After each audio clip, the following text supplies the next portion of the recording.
Hai, Assalamualaikum. Bersama dengan Iza lagi. Okey, ingat tak sebelum ni Iza ada kongsikan satu bunga yang Iza beli untuk buat hiasan kat dalam rumah, iaitu bunga peony.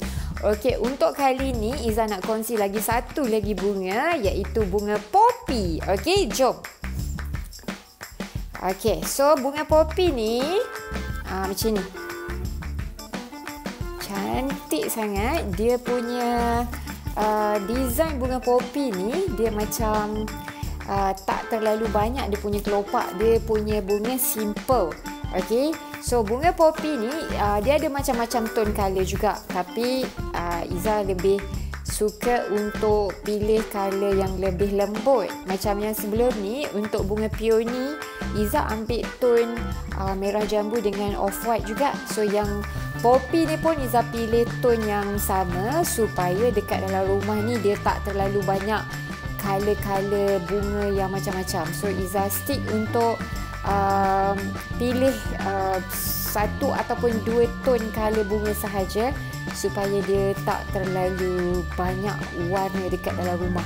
Okey, so untuk poppy ni Iza ambil beberapa tangkai juga, okey, untuk kita dapatkan jambangan yang macam ni. Okey, so Iza ambil dua tone, ya, 2, 4, 6, 8, 10. Okey, so macam ni Iza ambil 5 tone yang berwarna off-white dan 5 tone yang berwarna merah jambu.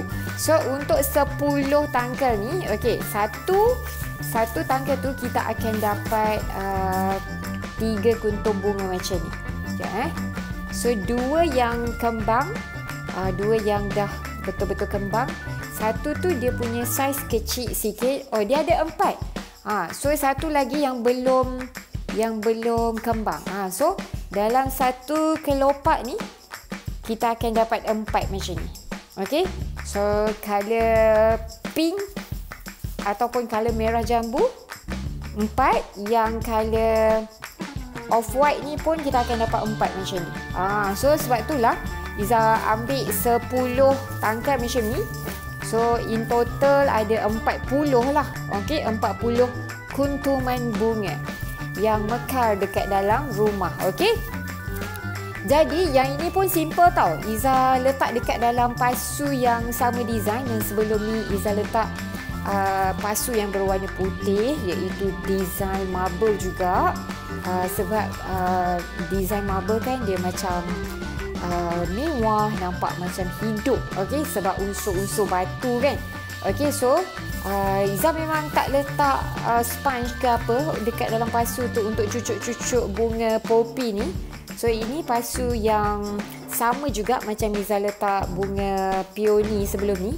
Sebab macam Iza cakap, Iza tak nak terlalu banyak tone warna dekat dalam rumah. Jadi Iza pilih design yang sama. Okey, design marble macam ni kan. So yang color gold ni memang Iza suka. Gold and putih. So nampak dia lebih elegan, nampak mewah kan. So saiz dia macam ni lah. Okey, so pasu ni sesuai untuk kita letak bunga yang ketinggian saiz 30 cm, 40 cm macam tu. Okey, so Iza just letak macam tu je sebab mudah, tak perlu kita nak